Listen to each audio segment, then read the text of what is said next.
ജിമ്മിൽ പോകുന്ന ആൾക്കാർ ഒരിക്കലും എക്സ്പീരിയൻസ് ചെയ്തിട്ടുള്ള കാര്യമായിരിക്കും സോർനെസ് എന്ന് പറയുന്നത്. പക്ഷേ ഇതിനെക്കുറിച്ച് അധികം സംസാരിക്കുകയോ ഒന്നും ചെയ്യുന്നില്ല. അപ്പോൾ നമുക്ക് ഏറ്റവും പെയിൻഫുള്ളായിട്ട് തോന്നുന്നൊരു സോർനെസ്സാണ് നമ്മുടെ ചെസ്റ്റിൻ്റെ സൈഡിലായിട്ട് വരുന്ന സോർനെസ്. അപ്പം അതിന് വേണ്ടിയിട്ടൊരു ഇൻസ്റ്റൻ്റായിട്ടുള്ളൊരു റിലീഫ്, ആ പെയിൻ മാറാനായിട്ട് ഇൻസ്റ്റൻ്റായിട്ട് ഞാനൊരു ടിപ്പ് പറഞ്ഞുതരാം. ഇത് ചെയ്ത് പിന്നെ പെയിനേ വരികയില്ലെന്നല്ല, കുറച്ച് നേരത്തേക്ക് ഒരു ആശ്വാസം കിട്ടും. നമുക്കിത് ജിമ്മിൽ മാത്രമല്ല, നമുക്കിത് വീട്ടിലും ചെയ്യാൻ പറ്റും. അപ്പോൾ ഇത് ചെയ്യേണ്ടതെന്ന് വെച്ച് കഴിഞ്ഞാൽ ഇതുപോലത്തെ ഒരു ഫെക്ഡെക്കിൻ്റെ ഫ്ലൈസ് മെഷീനിലാണ് ഇത് ചെയ്യേണ്ടത്. ഫ്ലൈസ് ഇത് പിടിക്കുക, ഹാൻഡിൽ ചെയ്യാൻ പറ്റുന്ന അല്ലെങ്കിൽ മാനേജ് ചെയ്യാൻ പറ്റുന്ന ഒരു വെയിറ്റിലേക്ക് സെറ്റ് ചെയ്യുക.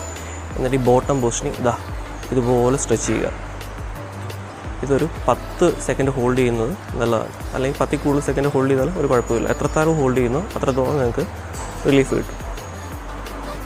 അതുപോലെ തന്നെ കൈ ഇങ്ങനെ അടുപ്പിച്ച് വെക്കാതിരിക്കുക, ഇതിങ്ങനെ ക്ലോസ് ആക്കി വെക്കാതിരിക്കുക.